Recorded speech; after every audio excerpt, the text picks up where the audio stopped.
What is going on, Sports Wars? We're here. We're live for some Monday evening quarterback. And listen, a little bit, not as stacked of a Sunday as we're used to, because now there's games on Wednesday, there's games on Thursday, there's games on Saturday, which we got to recap some of those yesterday on our Sunday sports stream. We only had, 8 games, something like that yesterday. And some of them that we thought just looked like absolute shit, whether because it was two shitty teams or a good team versus a shitty team, teams that were in the playoff hunt versus teams that had nothing to play for and really everything to lose for. Regardless, we still got some interesting results, including the New York Giants putting up over 40 points against the Indianapolis Colts. And you know what? I think that this is appropriate for the Indianapolis Colts. I think it's appropriate for that dumb bitch, that fan of the year fuck, that retarded bitch, Seth. I fucking hate that dude. And I'm so glad that his team got eliminated the way that it happened against the New York Giants. Fuck you, Seth. I hope you stop your dumbass gimmick. And I hope you don't lose stop, your Seth. Keep going. Super Bowl. I hope you drop them in a fucking, like in a puddle of water and they go down the drain. Oh, no. No. That's awesome. But yeah, man, historical day for the Giants yesterday. For the first time in 10 years, a New York Giants quarterback has thrown over 300 yards and 4 touchdown passes in a game since Eli Manning in 2014. So that's pretty freaking crazy. Malik Neighbors had himself a hell of a day yesterday. So if you had Malik Neighbors on your fantasy team in your fantasy championship, you probably would have won with Malik Neighbors alone. But yeah, you know. I wonder what his start rate was. You know, with the season they've been having, with, Drew Lock being in there the past couple weeks, I wonder how many people potentially sat Malik Neighbors for that game. I can't imagine it was a super high start rate. I don't know, man. It's Malik Neighbors. Any given Sunday, he's still going to get receptions. He's still going to get yards. So if you're in a PPR league, like, it'd be dumb not to start Malik Neighbors, even though the Giants freaking stink. But yeah, Malik Neighbors probably won a lot of people their fantasy championship yesterday. But yeah, the Giants are on the outside looking in for that number 1 overall pick, proving maybe that they don't want Shedeur Sanders. But here's the thing. You break it down. It's not like the players are trying to lose. The players don't want to fucking lose. These are cream of the crop professionals. They very competitive. They don't want to fucking lose games. Even if the upper management and ownership would have liked to tank and lose the rest of the season, the players on the field, they're playing for future contracts with the Giants or future contracts with another team. They don't want to fucking lose. These guys don't want to lose as much as maybe management or ownership does. So to think that, the Giants ruined their chances. What are they doing? Oh my gosh, the Giants don't even know how to tank properly. The guys on the field don't want to fucking lose. And that's plain and simple. That's what happened yesterday. Would I have liked to tank? Sure. So we can get the number 1 overall pick, potentially trade it away, draft a quarterback. I'm not upset with them winning yesterday because I understand that the players on the field want to win. But yeah, the Giants went out yesterday, put up a 40-burger on the Colts. The Colts, it was a great game. Joe Flacco with some key mistakes. He had like 2 or 3 interceptions yesterday. One's at the end of the game when they're down like 12 or whatever. Right. They're just trying to come back. But I mean, ultimately that offense did what they needed to do. The fact that the Colts defense allowed 45 points from the New York Giants, like they had to be hanging their heads in shame after that. And some other just key mental mistakes too. Jonathan Taylor dropped a pitch that would have tied the thing up at a 2-point conversion. It would have been tied 28-28 at that point. Like a lot of little mental mistakes from this Colts team that has been maligned for their culture kind of all throughout the season, or lack thereof. Whether it's your franchise quarterback tapping out because he needs a fucking breather, or all these different things that happen locker room wise.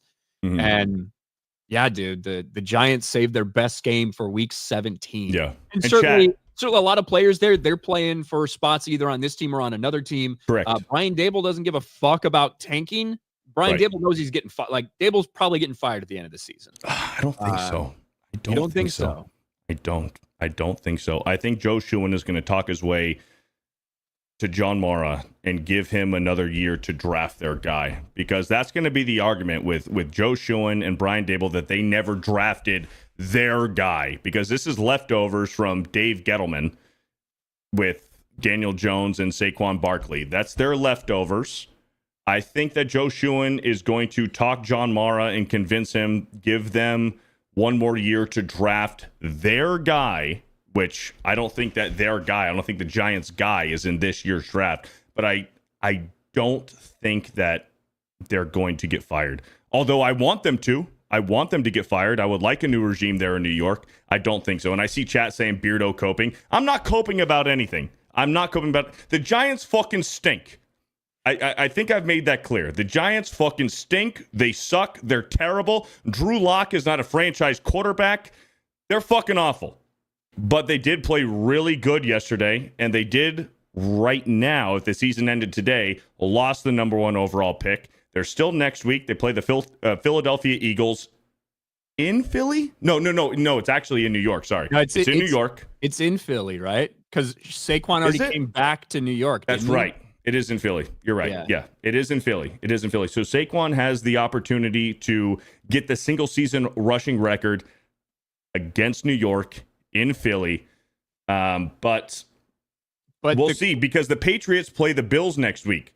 So we'll see if the Bills backups can beat the Patriots, and maybe the Giants still have a chance, because the Raiders won yesterday. So the Giants do still have a chance. If they lose to Philly this next weekend, they can still get the number 1 overall pick. But Beardo can't pronounce any last name right. Joe Schoen? What are you talking about? Anyways, Ryan, we never talked about, on Sports Wars, we didn't talk about Seattle and Chicago on Thursday night. Did you specifically not talk about that? Well, there were so many fucking games. We can talk about that now. Probably the ugliest game of the NFL season, without a shadow of a doubt. It's bad enough for the Bears when all their players are there, but then when you have and listen, as much as I malign the Bears' offensive line this year, there's a couple of pieces that, when healthy, are good. Darnell Wright, when he's healthy, is good. Braxton Jones, when he's healthy, is good. And I'm not saying fucking elite Pro Bowl caliber, but they're serviceable guys. Evan Jenkins, when he's healthy, is solid. The problem is, none of these guys, the pieces on there that are actually adequate, have been healthy all fucking year. So you have a rookie center who was supposed to be the backup center this year. Ryan Bates has been concussed basically for 14 games out of the year, apparently. Fucking hurt, can't play. So Ryan Bates, who they brought over from Buffalo, was supposed to be the guy. He's not the guy. Coleman Shelton's their center. Struggle enough with that anyway. Then your left guard and your left tackle are both fucking backups. You pretty much see what happened all fucking game long, and really all season long. It's embarrassing. It's pathetic.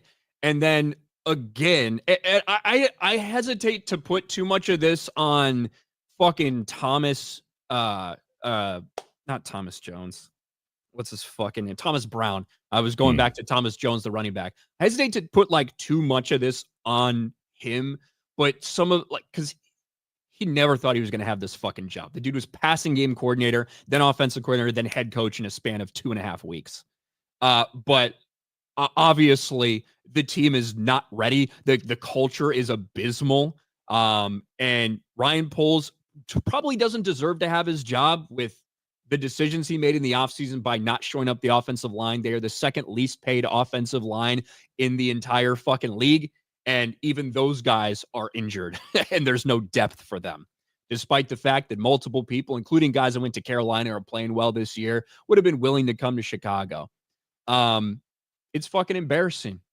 It just is. Caleb Williams finally breaks that interception-free streak by 4th and 10.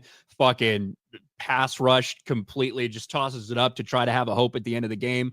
Nothing. Like Thomas Brown, with 2 minutes and 30 seconds left or something like that, they're sitting there at like the 50-yard line, 45-yard line. It's 4th and inches, 4th and 1. They're getting ready to go for it. Backup off it, or backup left guard fucking jumps. 5-yard penalty. 4th and 5, 4th and 6. He decides to fucking run the punt team back out there. Punt team runs back out there. All of fucking Chicago is chanting, sell the team, and booing these decisions the entire game. And he basically gets bullied by the fans into going for it, but he wastes a timeout to go for it, to change his mind and put the offense back out there. And, Caleb runs around, extends the play, throws a great pass to DJ Moore, and they do extend that play and they go down. But goddamn, dude, it has been the most miserable year possible. And I think what makes it even more miserable are all the decisions that were made by the management throughout this entire offseason, because they were fucking so confident and cocky. Ryan Poles going out there and saying, we're not just going to take anybody. It's going to be tough to make this team. We got too many good players. It's going to be tough to make this team. And then see what they've trotted out there.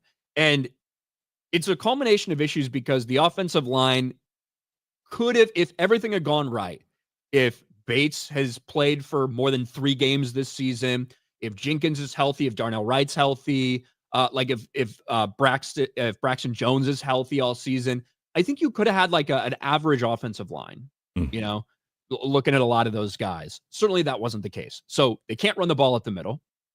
DeAndre Swift isn't great at running the ball up the middle anyway. Like there's a reason DeAndre Swift went from averaging 5 yards a carry, 4.5 yards a carry to 3.7, point whatever it is this year. Can't run the ball up the middle. So they got to run balls outside. The problem is Keenan Allen can't really block. I love Keenan Allen. I've always loved Keenan Allen. He's had a couple bad drops this year. He's also had some great fucking catches this year. He gets beat constantly on run blocks on the outside. And I don't think Rome Odunze has too much experience run blocking, playing on that Washington team. Now I think he can get better at that, certainly. But it's just abysmal. And then I see the guys the Bears passed on this year. Jim Harbaugh is interested in talking to the Bears. No, we're good. We got Matt Eberflus. We're good. We don't need to talk to Jim Harbaugh, the former Chicago Bear. All right, well, let's get a different offensive coordinator in there. Let's go with Shane Waldron. Despite the fact that virtually everybody else we interviewed is having successful seasons, Cliff Kingsbury. That's the one that pissed me off the most. Cliff Kingsbury was obviously with Caleb Williams, wanted to go to Chicago to play with Caleb Williams. That was the job he wanted. Didn't get that job, goes to Washington. And I think what he's doing, and especially now, I don't think that if it had been Caleb, we had seen nearly as many read option runs or design quarterback runs. They would be thrown in there more. I don't think we'd see as many with Jaden Daniels. But that's the offense that we probably should have been running. And it's so fucking frustrating to see all the decisions, almost every single decision they made was the wrong one. And it sucks. It's ridiculous. Do you think Keenan Allen retires? No. Keenan Allen's not retiring. Okay. Who do you want? Head coach wise? Right. I am under the belief it's going to be Ben Johnson. There's been links, Pete Carroll. I know there's been links about Pete Carroll. I don't know if those are real genuine or if he's maybe using it as a stalking horse. He's going to coach next year in the NFL. Exactly. I don't know if he's using it as a stalking horse. I also don't know if there's any coincidence to the fact that those reports came out the week before they were playing Seattle. I don't know if there's a little bit of gamesmanship maybe from Pete Carroll there. My problem with Pete Carroll, he's 74 years old. If not older. Let me see. And obviously, we see Pete Carroll. He's got the fucking energy, man. He does. He's a culture guy. 73. He 100% is a culture guy. And I think the Bears need some of that, certainly. I don't think that Mike Vrabel is as possible as it once was a couple weeks ago. Everything I'm hearing is it's basically Ben Johnson. That Ben Johnson wants a 6-year deal. That as long as he can potentially, there's nothing like he wants the GM fired before he comes there. Apparently he's open to working with Ryan Poles. I'm scared about that though. I'm scared about bringing in an offensive fucking guru. Granted, one who's been in Detroit and helped turn this Detroit team around. I'm worried if he can have the cultural impact that the Bears desperately need. Because they do. I think the biggest mistakes that they made, well, the whole ownership is terrible. The ownership is more worried about making sure the Bears don't swear in the fucking facility on camera than they are with actually going out and getting guys. They don't like giving signing bonuses because that's not how we did things back in the day, and that keeps some people away. But to me, other than the things I talked about, the coaching decisions, the personnel decisions, I think that probably the three biggest problems this season were, one, you didn't address the lines. Both the lines, offensive and defensive line, have been weaknesses. And you had all this fucking cap space. You had all this fucking money. Your offensive line is the second least paid in the NFL, and you have no fucking depth. And most of your mid-round picks have not been hitting for Ryan Poles. That's a problem. The second one, I think, legitimately, I think that one of the biggest mistakes they made was not signing a veteran quarterback. Not somebody to fucking challenge Caleb Williams, but somebody to be there to learn from, legitimately learn from. And we see a lot of these guys now, even the fucking Kenny Pickett's of the world. It's not like he's been around for forever or anything, but guys who have 3, 4, 5 years in the league that understand preparation, understand this, and can make it easier. And you see a lot of other quarterbacks have those. Even Marcus Mariota, right? Marcus Mariota in Washington. He's one of those guys. You're never going to expect Marcus Mariota to go in there and make the playoffs for you necessarily, but he's been around. He knows this shit. I think that was a huge mistake for them, because as much as I like Tyson Bagent's story, Tyson Bagent is not a veteran presence. He was a rookie last year who played like 3 fucking games, and he's an undrafted free agent. He's not an experienced quarterback. I think it was a big mistake for them not to do that. And then I do think the prioritization of signing DeAndre Swift, which in a perfect world, I think it works well, but keep in mind, they're paying DeAndre Swift exactly the same that Derrick Henry is getting paid right now. Like they have the same fucking salary. So I think you could have maybe utilized that money a little bit better. Yeah. The whole thing's going to get blown up. I don't know if Ryan Poles is going to keep his job. I don't think he deserves to keep his job. But I don't know. I think a lot of it's going to depend on what Ben Johnson wants. From everything we've heard, Ben Johnson wants the job. It's whether they give him what he wants. And that is a 6-year deal, and probably make sure he's cool with the GM. Yeah. But yeah, it's fucking crazy, dude. It's absolutely wild. And there's really not much else more to say, I suppose, than that. The Bears and the Giants are in a similar situation, except the Bears are more set up for the future with Caleb Williams than the Giants. But I do think the entire thing needs to be imploded. Just move on. Move on. 100%. Like, with all of this being said, with the fucking chaos surrounding all of it, with the head coach being fired, on his third offensive coordinator and second play caller, and a guy now coaching the team who has no business coaching the team, he's had one of the best seasons we've seen in Chicago Bears history. That's not hyperbole. That's reality. He's going to be the guy. Caleb Williams will be the guy. He will be. And now I'm not saying he's going to be an all-time great or anything. I said from the beginning, I had no speculations about, is this guy going to be a perennial all-pro? That's not what I said. I think he was going to be really fucking good for a while, and he was going to be the best Bears quarterback we've ever had in history. And that's a pretty low bar. You know, we've never had 1,000-yard or a 4,000-yard passer. We're not known for our storied history of great quarterbacks, but I think ultimately that will happen. But to me, the thing, I guess, one of the positives I can take away from this season, I had a lot of doubts about Caleb Williams' personality coming into this. And despite everyone trying to take every little fucking thing and spin it some way, this is a dude who's got sacked 70 fucking times. Based on the analytics, about 40% of those are on him, about 60% are his offensive line, based on what we have, the data they use for that, how to blame sacks on who. He's been hit almost more than anyone in history. He's the most pressured quarterback in the league, and it's not even close. I think the second highest pressured is CJ Stroud. But he's gotten fucking the shit kicked out of him. And he's still gotten up. He's still gotten up on every play. He hasn't thrown anybody under the fucking bus. He's saying all the right things. He takes blame for himself. There was one little clip that people tried to take out of context after this loss about Bears fans. Again, that didn't really work very well for them since it was taken out of context. But that's the thing to me that has been, I feel good about that going forward.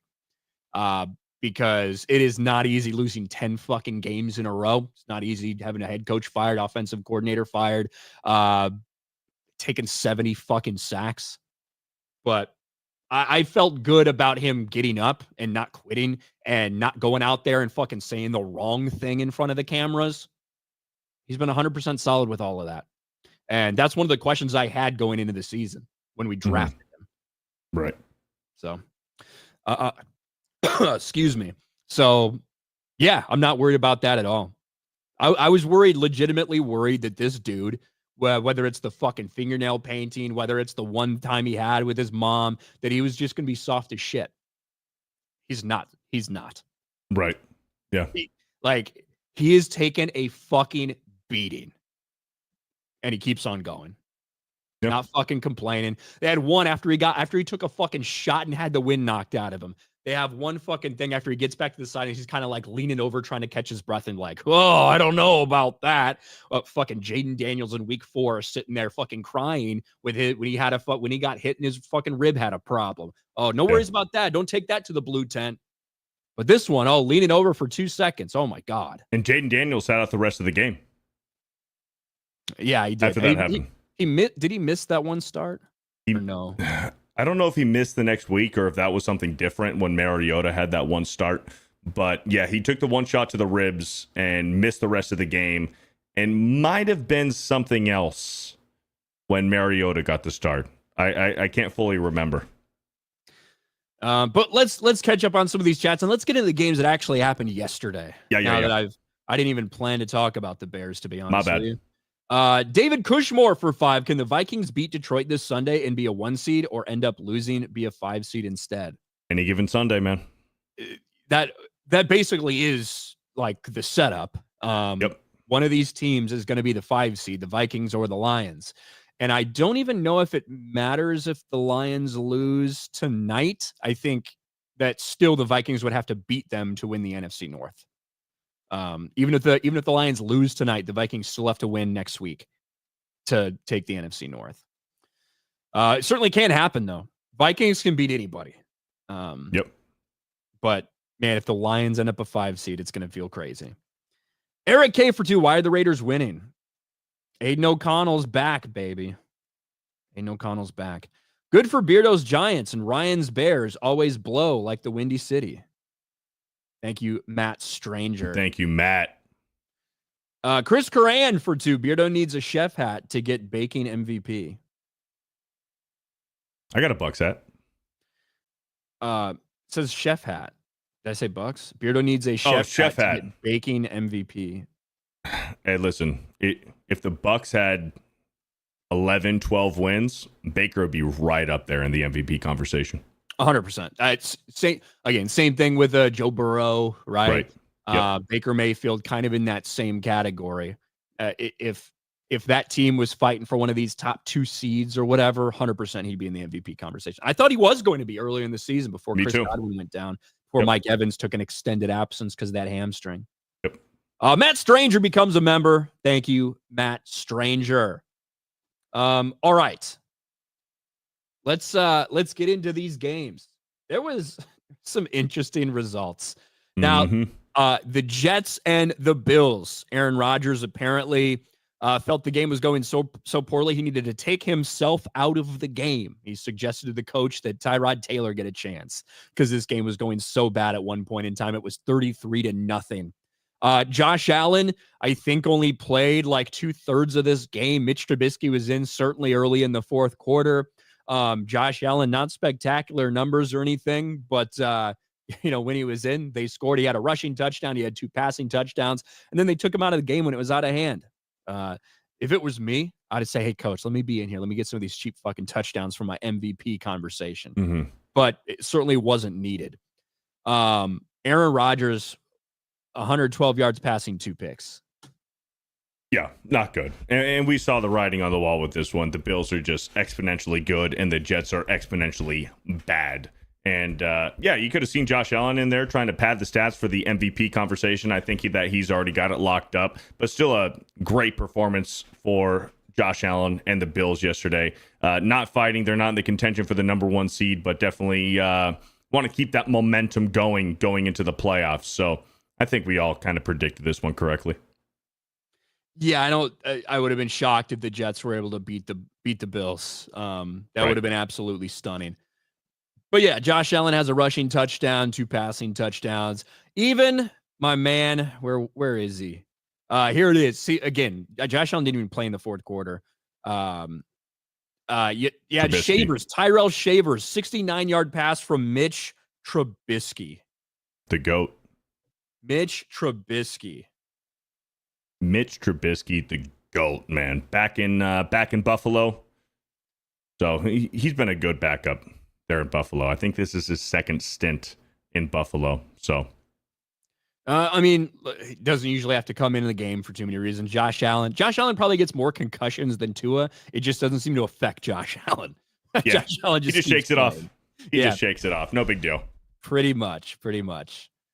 All right, Raiders and the Saints. Brock Bowers sets the rookie record for receptions and receiving yards or tight ends. Man, Brock Bowers is. Didn't he break a Mike Ditka record?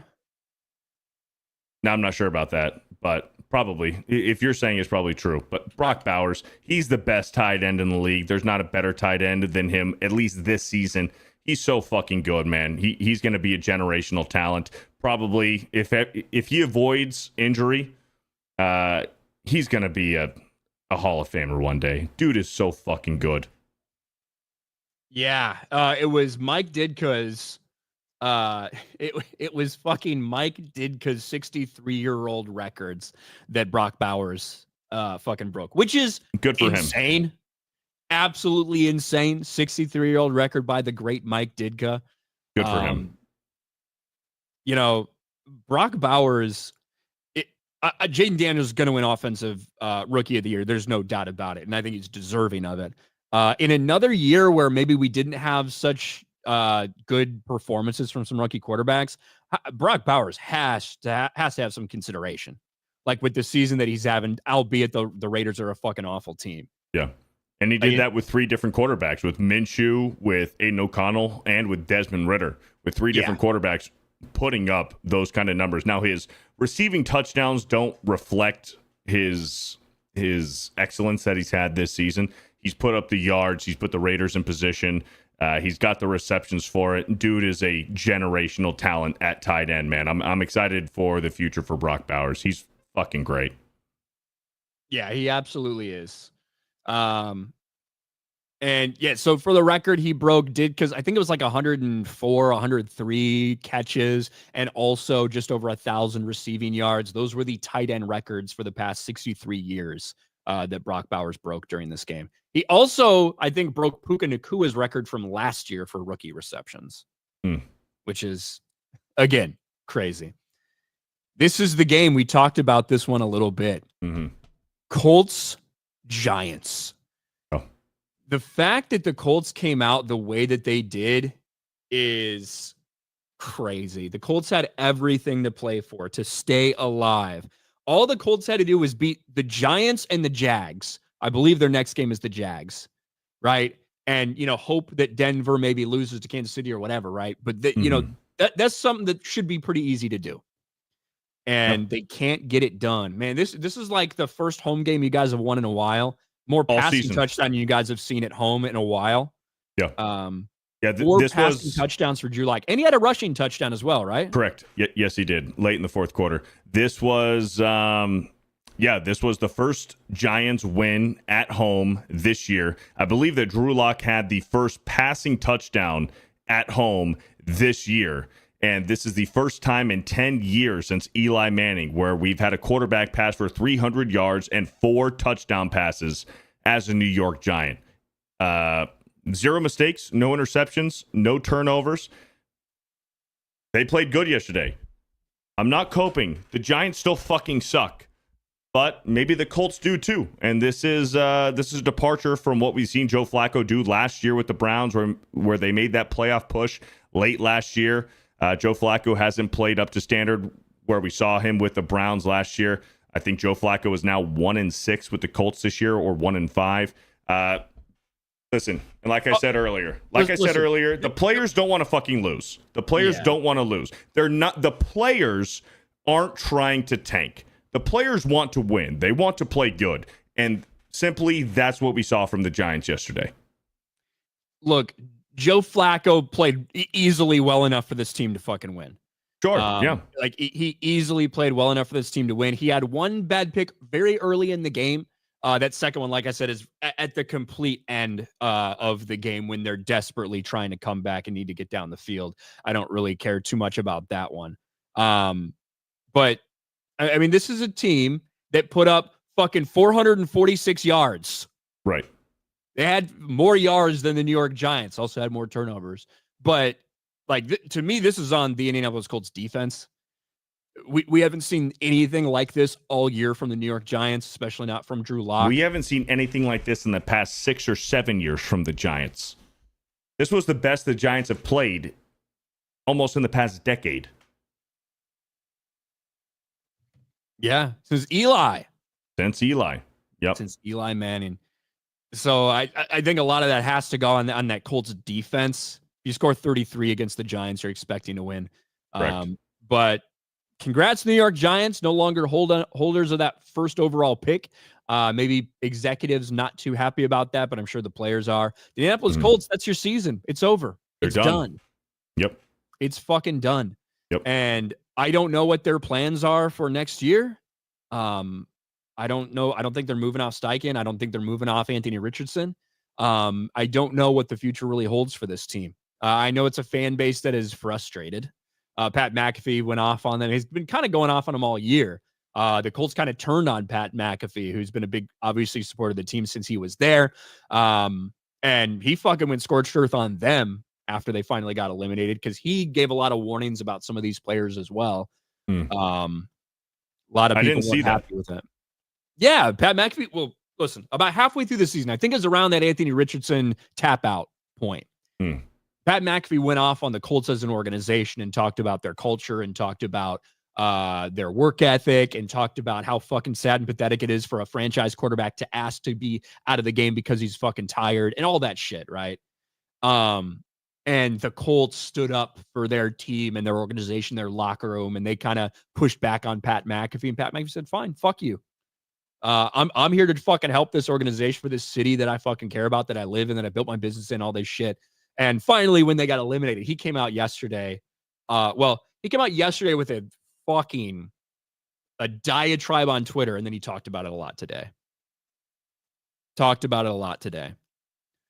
I'm sure that This Is Our Team kid cried that night. Good. Probably. Fuck that bitch. You know what I mean? I saw a post from his dumb ass. Oh, no. What's his stupid name? Seth. Here we go. Seth DeFlo.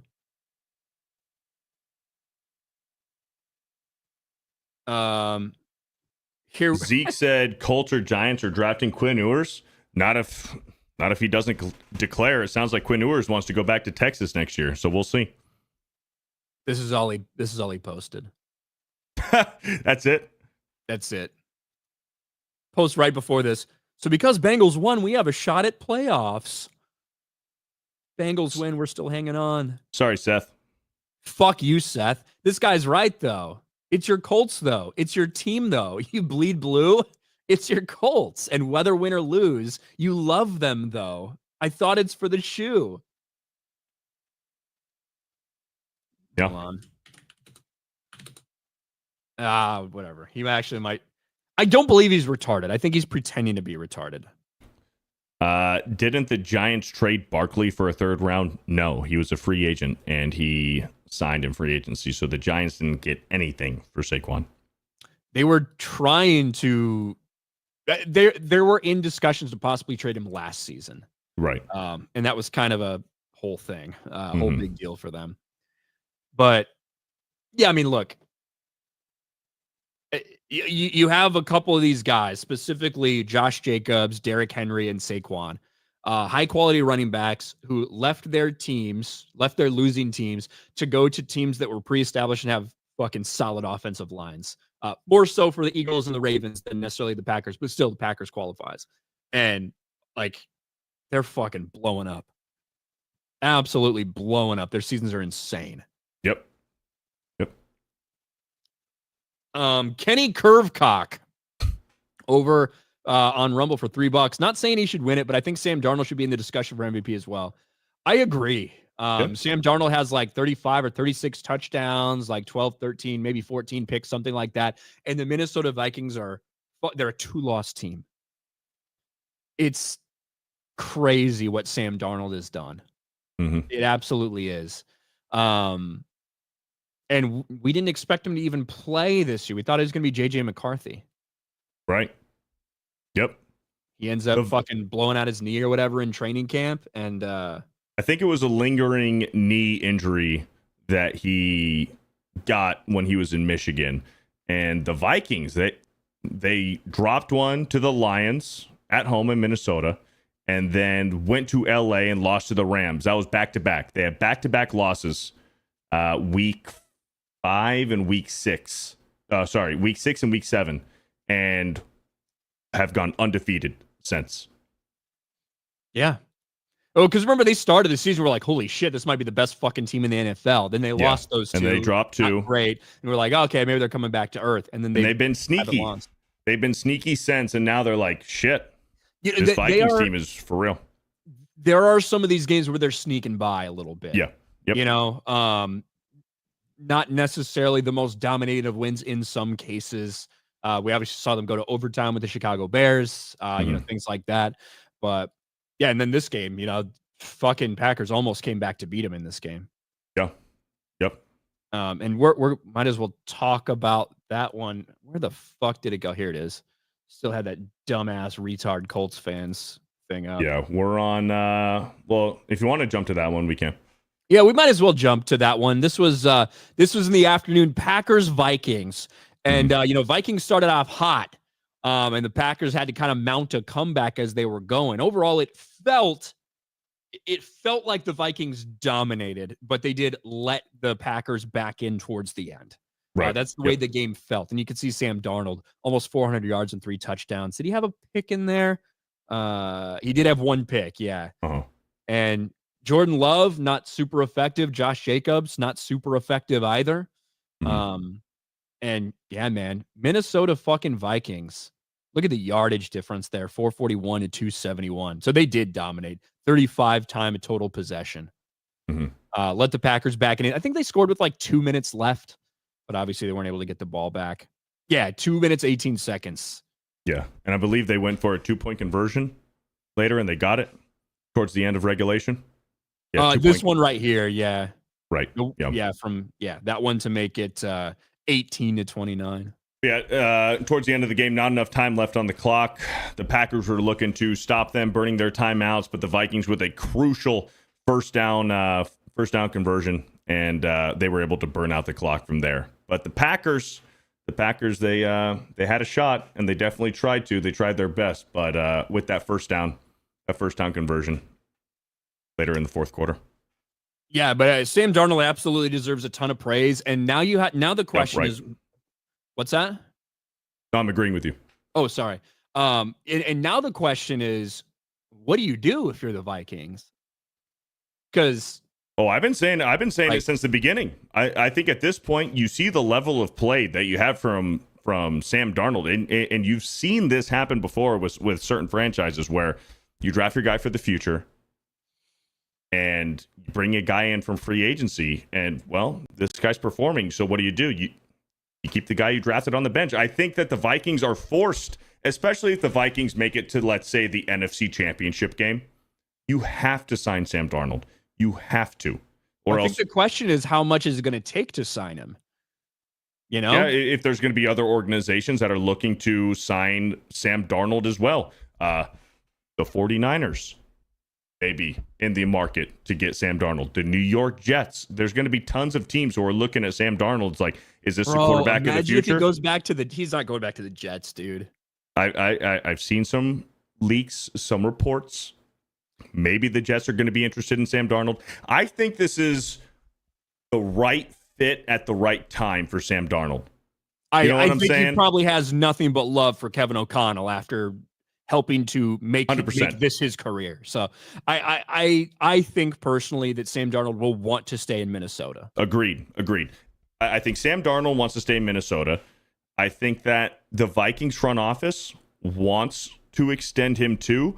I don't think this is a situation where you have maybe a Nick Foles, where you see Nick Foles play great for the Eagles, and then the Rams or the Jaguars see that level of play. They want to sign Nick Foles, and then you don't get the same outcome and performance from Nick Foles after he left the Eagles. I think that's a situation here where we have with Sam Darnold, where it's the right system, it's the right time, it's the right fit. I don't think we see this Sam Darnold on another team. I think this is the perfect fit for him, and that's why we see him accelerating and excelling in this system right now with the Vikings. It's the perfect fit. I don't think that Sam Darnold plays this way on another franchise. It's going to be tough because it's all going to be about the money and does it make sense? Even if it's say a $30 million a year, maybe 2 years, fucking $60 million, something like that, right? Even that, depending, I'm not super familiar with the Vikings cap space and their needs, but oftentimes what happens when you do get a rookie quarterback and you kind of reset this clock when you think you're on the rookie quarterback salary level is one of the things you're doing there is spending money on some of your other key pieces that you won't be able to spend money on once you're forced to give that big quarterback contract. Mm-hmm. If you're now giving that contract way earlier than you thought, how does that affect the rest of their guys? How does it affect, obviously, their big-time players? I don't know. I don't have those answers. But I think it's going to be much more complicated than just, of course, we're going to re-sign Sam Darnold. Realistically, what I think will happen is they'll franchise tag Sam Darnold for next season, see if he can replicate the success he had this season, next season, on a franchise tag. And if he does, then they give him the contract. I don't think they give him a contract this season. I think they'll franchise tag him, give him one more year, see if he can do it again. And if he does, then they'll sign him. And if he doesn't, you move on to JJ McCarthy. Bro, do you have any idea what a franchise tag would cost him, man? That's also very true. But a franchise tag, so it's going to be top five average players at that position. It's the average of it. So it's you're going to be $60 million for a year. Yes, $55 to $60 million. Yeah. Whereas I think there's a chance that you could do. I think there's a chance that Sam Darnold would sign a 2-year, $60 million, $30 million per. Yeah, I think maybe. What's the Baker Mayfield deal? He got 3 or 4. Yeah, but how much is he getting? Baker Mayfield contract, 3-year, $100 million, right? Mm-hmm. So you're looking at $33 million a year. Yeah. I don't know if they'd be willing to go that long with Sam, but maybe in that realm of cost. I see a 1 or 2 year, and I don't think Sam Darnold. I could totally see Sam Darnold taking a team-friendly contract for 2 years because he wants to be there. He's never seen this kind of success ever in his NFL career. He was going to be a career backup until JJ McCarthy went down with that knee injury. And nobody knew what was going to happen with the Vikings with Sam Darnold. I don't even think Sam Darnold, Kevin O'Connell, they had zero fucking clue what was going to happen. So, but you're right with the franchise tag at them spending $60 million for 1 year. Than if they can get Sam Darnold to agree to a 2-year, $30 to $40 million. Yeah. But, this is also going to be Sam Darnold's shot to get paid. So maybe one of these other teams, makes a move for him. There's a lot of teams that want quarterbacks. Once again, there's some that are going to be looking at drafting them with those top spots. But the rookie quarterback depth is not nearly what it was for this draft. Right.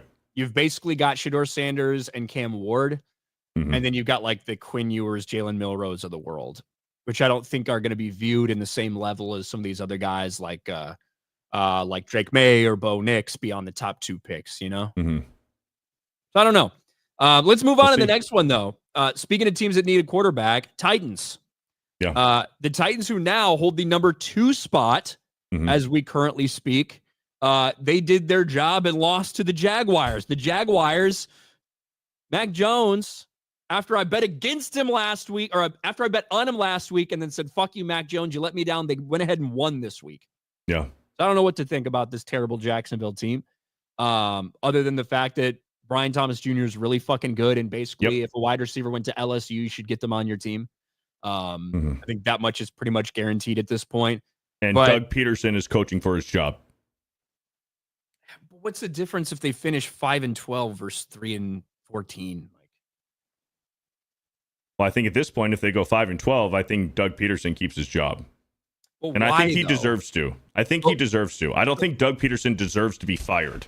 Yeah, but my question would be like, why should that matter in this instance when Trevor Lawrence is out, it has been out for like the past couple weeks and will be out for the you know what winning I mean? the culture back, proving that you can do it without Trevor Lawrence, your franchise quarterback, that you still have the playmakers around you, you still have the skill set, you still have the personnel and the coaching staff to dig out some wins towards the end of the season with Trevor Lawrence out for the rest of the year.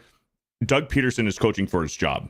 So I think that's what it is. Because if the locker room imploded, if Doug Peterson completely lost the locker room, everybody turns on him, then he's done. But if he can dig through it and find a way to win with maybe not your best player personnel, I think that says more for him keeping his job. I think that's what's going on. Okay. I can see that. Let's go back up to this one. Cowboys, Eagles. Boy, was I wrong on this one. I cannot believe that you picked the fucking Cowboys in this game. Now, Jalen Hurts was not there. However, It didn't fucking matter. Kenny Pickett played well when he was in. Even the fucking, who is the other guy that fucking... I have no fucking clue who the fucking other guy was. Hold on. Tanner McKee. Tanner McKee came in and was what like... What school did he go to? Bro, he came in and he was like 3 for 4 with 2 touchdowns. Yeah. He went to Stanford. Look at that. Stanford Sixth Cardinal. Round draft pick. Look at his fucking QBR. That's wild, dude. That is wild. Yeah, man. The first time all year long, I believe, and Jose Taco is going to have to correct me on this, I believe that's the first time I picked the Cowboys all year. And simply based off of how they played the Buccaneers last week. And I'm like, Jalen Hurts is out. NFC East matchup. The Dallas Cowboys defense is looking a lot better. Cooper Rush with the offense. They seem to be getting things clicking a little bit. No CeeDee Lamb yesterday. I'm like, you know what? The Cowboys might keep this one close. Boy, was I fucking wrong, man. The Eagles steamrolled the Cowboys yesterday. Yeah, they beat the shit out of them. Yeah. And, you know, I felt like they could have kept Saquon in longer than they did. Kind of squeeze some extra yards out of him, but they didn't. Yeah. They didn't. And now at this point, effectively, you know, depending on what happens, I think even if the Lions do lose, the Eagles are locked in at that 2 seed. Right. That's where they are. Nothing can happen. So what do you do next week against the Giants with Saquon Barkley? Do you run a healthy Saquon Barkley out there to have him break a record? 100 yards. Yeah. 108 yards? I think it's 101. 101 yards is what he needs to break it, I believe. Yeah, for some reason I thought he needed 108 yards. I forget what the record exactly is, but maybe somebody can check us on that.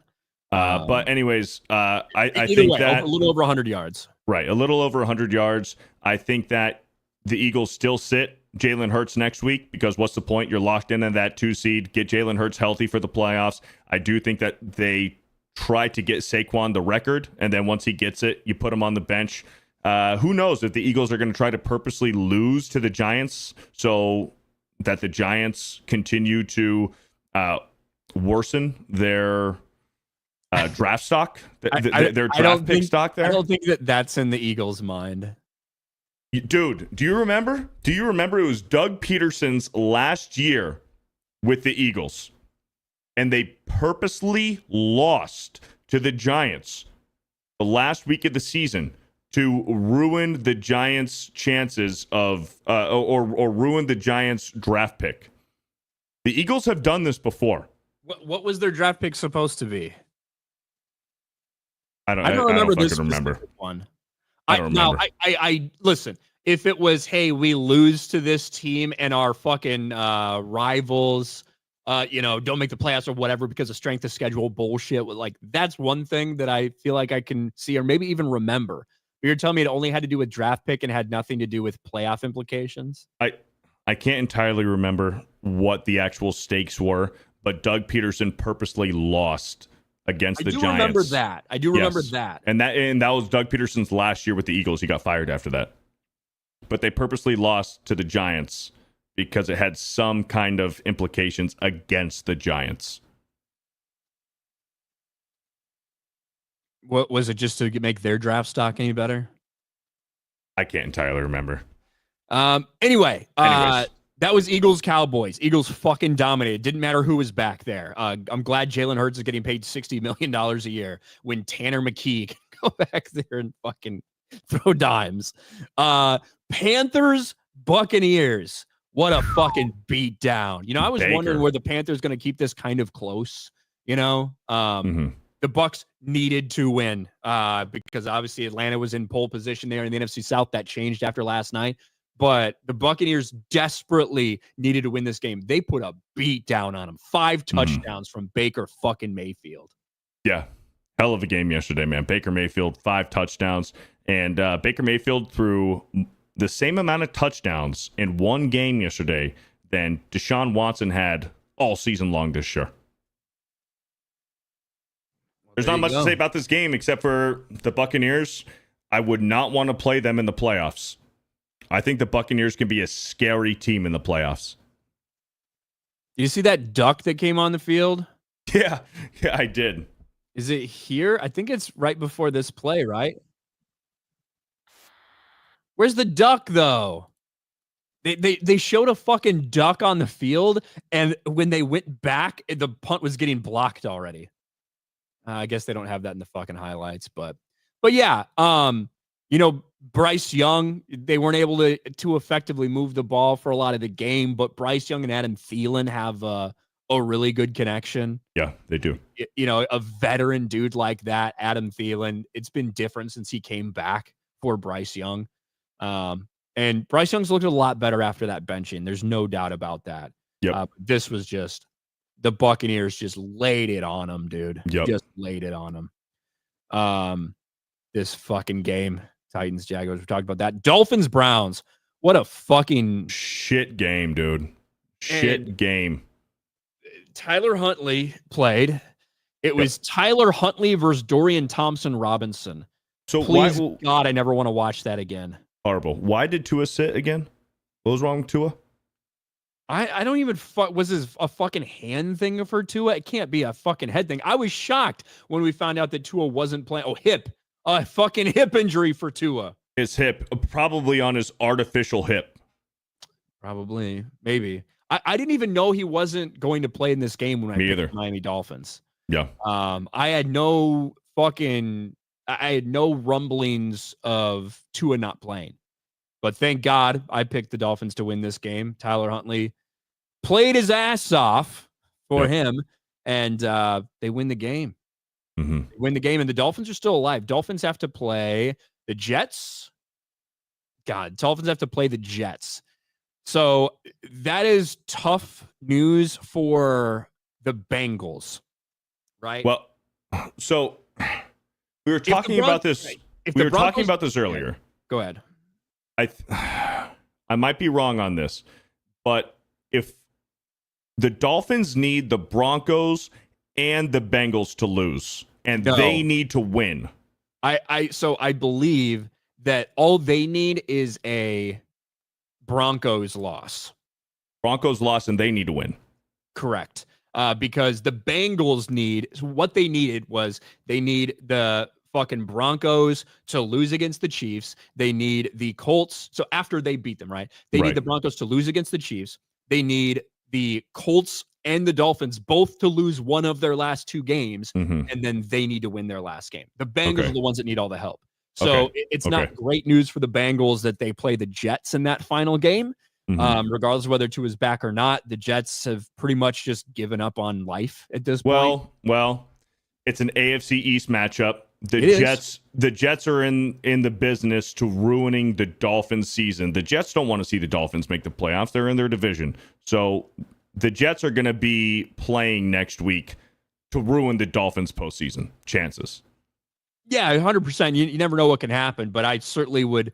I'd rather that not be their matchup. I'd rather they be playing somebody else, the Buffalo Bills or whatever, right? Even a fucking team that's resting their starters, Buffalo Bills. I'd rather have them play than the fucking Jets. But yeah, Miami did what they needed to do. They won. They're still alive. They have a chance to sneak into the playoffs. If the Broncos lose and Miami wins, they are in the playoffs. So very big game for playoff implications next week. This was a big game as well. Then the game last night. I didn't initially think it was going to turn out to be this good of a game. When it was all said and done, the Falcons went up 17-7 over the Commanders early on. Jaden Daniels had a bad pick early in the game. But they came back, and then it looked like the fucking Commanders were like sitting pretty. Michael Penix Jr. then comes down and fucking like ties the game up. It was wild. Washington came storming back in the second half, and Jaden Daniels played very well, both running the ball and throwing the ball, albeit that one bad pick that he had early in the game. But it's like, oh, they fucking got in the bag. Michael Penix Jr. comes down, drives down the field, 1:19 left. Kyle Pitts touchdown pass. Michael Penix also threw a pick early in the game as well. But then you're thinking, okay, Washington, they get the ball. They can't really do anything, have to fucking give it away. And Atlanta, a bad decision, and we're seeing this a lot from some head coaches this year, but a bad decision after you make a decent play down the field when you got a couple timeouts to spare to not burn one and save yourself 10, 15 seconds or whatever while the whole team's moving up. And that 10 or 15 seconds might have allowed them to get a little bit closer than the 56-yard field goal attempt they had to take. Younghoe Koo's hurt, so they had to have their backup kicker in there, and he came up very short. Atlanta Falcons almost walked this off with a field goal. Washington gets the ball in overtime, go on like a 7 or 8 minute drive, just steady down the field and fucking, throw it in from inside the 5-yard line or something. Big second half from Zach Ertz. Zach Ertz has been one of my favorite prize picks for anytime touchdown this year. He always has great odds. I guess for winning money on prize picks for Zach Ertz anytime touchdown. He had 2 touchdowns yesterday in the second half. Zach Ertz, a little bit of resurrection from Zach Ertz, man. I love to see it. It's so fucking frustrating because again, I wish that I wish that the Bears had the fucking sense to hire Cliff Kingsbury as their offensive coordinator instead of Shane Waldron, because I can only imagine what Cole Kmet type of season he would be having in this Cliff Kingsbury offense. But man, Jaden Daniels has locked up Rookie of the Year at this point. I don't think there's really an argument to be had for anybody else with the Commanders with the score that they're at. A lot of things change with that fucking Hail Mary, man.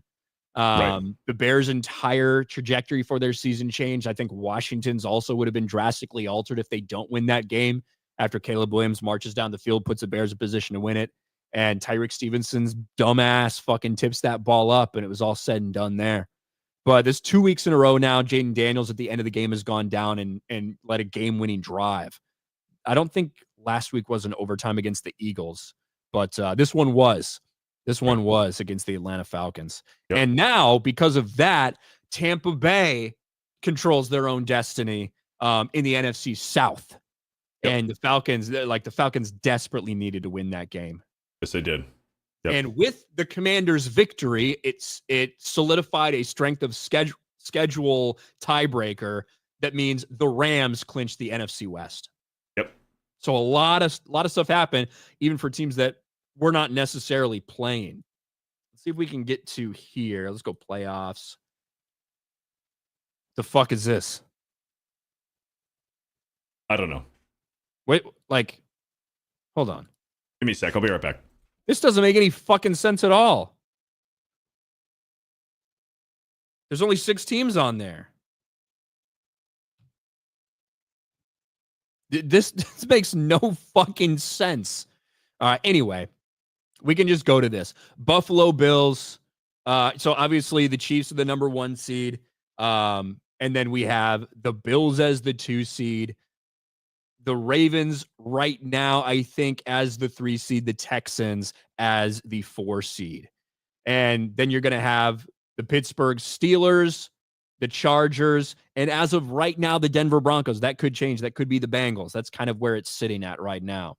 That's the only one that's still in question. Bengals, Broncos, Dolphins fighting for that last playoff spot. Over in the NFC, Eagles and Commanders both have clinched playoff spots. Eagles are basically locked into that number 2. The number 1 seed yet to be determined. You've got the Lions and the Vikings. They're going to play for that NFC North title and that number 1 overall seed. Detroit plays the 49ers tonight, but I still don't think it matters. Even if they lose, Minnesota still has to beat them because Detroit will hold the tiebreaker over them. So one of these teams is going to be the 1 seed. The other is going to be the fucking 5 seed, which is insane.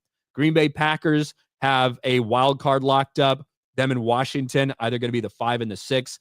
And then that last spot, really, the last fucking spot that we have, sorry, not the 5 or 6, 6 or 7 between the Commanders and the Packers. All right, my bad. What are we looking at here? We're looking at the playoff picture, and it won't let me do this because it doesn't fucking show me anything. So all I can do is this. Let me see if I can get it. Let me see if I can get it. I don't know what's going on. But the only 2 teams in the NFC we're looking at now are going to be the Tampa Bay Buccaneers and the Atlanta Falcons. Those are the only ones that matter. Tampa Bay controls their destiny with a win. Here we go. I got it. Let's see here. Does it actually show playoff picture? I think so. Is this what we're looking at here? Is this what you wanted? Go. That works too, actually, in conference. That does actually work. That works better than clicking on the playoffs. So, okay. So it's basically saying, as of right now, the only spots we're really looking at in the AFC, you've got the Dolphins, the Bengals, and the Broncos. The Broncos fighting for that last one. Broncos obviously control their own destiny. And then all the wild card spots are already locked up in the NFC. You've got either the Vikings or the Lions, the Packers, and the Washington Commanders. Those are your fucking wild card teams. And then you're only looking at the NFC South, which is Bucs or Falcons. All comes down to the last game. Bucs or Falcons. Yeah, Seattle's got a wild card. Green Bay, and then either Detroit or Minnesota. Yeah, right. The Rams fucking wrapped that up. Watching on TV yesterday. Yep. The Rams got the West. The Commanders are going to get a wild card. Packers are going to get a wild card. And what's Seahawks? Are they still in the hunt? What's this? What's the E mean? Eliminated. They're eliminated. Bitch. They're done. Yeah. They're done. Okay, cool. Yeah, so wild card is Commanders, Packers, and either Detroit or Minnesota. Yep. Okay. That's it. There you go. And then obviously tonight we got Lions and 49ers. I'm taking the Lions. Jared Goff's having a ridiculous season. Especially when you consider 5 of his interceptions came in one game. His 10 interceptions on the season. Right. Yeah. It's kind of fucking insane. Dude, it's crazy. It was just a few weeks ago. We talked about it. Jared Goff, the Lions won a game where Jared Goff threw 5 interceptions, and he threw 5 touchdowns against the Bills, and they lost. Yeah. That's crazy. Strange. That's Very football, man. Strange. That's football. D's Webos for 10. Next Sunday, the Titans wear their Oilers uniforms against the Texans. The winner of the game should get the rights to the Oilers. Bring the Oilers back to Houston. I agree. If you're Tennessee, you might want to just fucking lose the game to maybe hope New England wins and you get that number 1 overall pick. Because as it stands right now, the draft order: Patriots, Titans, Browns, Giants, Jags, Panthers, Jets, Raiders, Bears, Saints. The Bears basically can't get any lower or any better because of all the strength of record bullshit. Mm-hmm. But obviously, a couple of those things can change. But Patriots, Titans, Browns, Giants, all at 3-13. Jags, Panthers, Jets, Raiders. What did the New England Patriots do at the number 1 pick? Just trade it away? Or offensive line. They ain't using that on offensive line pick. Travis Hunter. Get a wide receiver for Drake May. Yeah. I mean, it's a weird position. They just trade it away and get a haul. It's either trade it away, trade it away or draft Travis Hunter if you're the Patriots. Listen to this speculation that I heard the other day, which is not, there's no way it's going to happen. Drake May's been too promising, I think, to do this. But what if the Patriots draft Shedeur Sanders, trade Drake May for the number 2 overall pick, and then draft Travis Hunter and sign Deion Sanders, fire Rod Mayo, sign Deion Sanders to be the head coach? Wait, explain that again. What the fuck? Draft Shedeur Sanders with number 1, trade Drake May. I mean, right now it would be, right now it'd be Titans. Just say it's Patriots Titans. Okay. Trade Drake May to get the number 2. And draft Travis Hunter. Fire Rod Mayo and bring in Deion. Damn. That's never gonna fucking happen. That would be fucking wild. It's not gonna happen. The NFL don't work that way, but that would be crazy. It would be. It would be, but I do not think that that's gonna end up happening. What else do we have? Make sure I'm caught up on this. Beardo loves Saquon. Fly, Eagles, fly. I'm happy for him, man. I'm happy for him. Sad boy Callie for 199. What does Darnold bring on a tag and trade? I don't know. If you do tag him and you trade him to somebody, I think there's gonna be people, the Jets. I would say the Jets, except for the fact that I don't know if Sam Darnold wants to go play for the Jets. Mm-mm. I don't think he feels very good about that organization after everything that happened. Right. So I think those are going to be possibilities. There's going to be a couple possibilities, but I don't know. Does Sam Darnold draw a 2nd round pick after the way he played? Maybe. But at just 1 year, I don't know if he even draws that. So that's the way a lot of these teams look at it. There's going to be a lot of teams. Well, not a lot. There's going to be a handful of teams that are going to go after Sam Darnold. I think the best case scenario for the Vikings and Sam Darnold is for him to stay there in Minnesota. I'm sure that's what he wants. Yeah. And it's probably what Kevin O'Connell wants too. Mm-hmm. Maybe Kevin O'Connell thinks he can win with anybody. Cole Hauser for 2. Tua is gay like Channing Tatum. Praise Allah. Well, I respect that. Thank you for that. And I think we're all caught up. There you go. I think we're all caught up. Did we go over tonight's game? I'm picking the Lions. Yeah, I'm picking the Lions too. Yeah. Absolutely picking the Lions. They're going to probably bend over the 49ers. Lions are favored by 4. Detroit -4. I think the Lions cover that 4. I think that this could be, I think the Lions go in by 10 plus. I think so too. And I think that the only thing I hope for the Lions is that when they bend over and butt fuck the 49ers tonight, no injuries, that they wear a condom, just so they don't get AIDS. It is San Francisco after all. And stay healthy, man. They cannot deal with any more injuries. They're not healthy. I know. So stay damaged. Don't get any more damage. Don't get any more damage. Yeah. Chris Coran for 2. Sam Darnold to the Dolphins and fire the coach. Not gonna happen. I mean, I think that Mike McDaniel may be not very long for this world in terms of Miami Dolphins head coach. I think he's got 1 or 2 more years left. He's got one more. Yeah. After this. Now, if they had fucking lost out or whatever, but I mean, they're still in the playoff hunt and all this stuff, but right. They're not a serious team. No. They're just not. They can't beat any team with a winning record. Damn, sucks to be us this year, huh, gents? Seahawks, Bears, and Giants fans? Yes, kind of. Yep. Kind of. All right, guys. That is going to be it for us. Enjoy Monday Night Football. If that's what you're doing. If not, go have a good night doing something else. And we will talk to all of you guys later. Bye, everybody.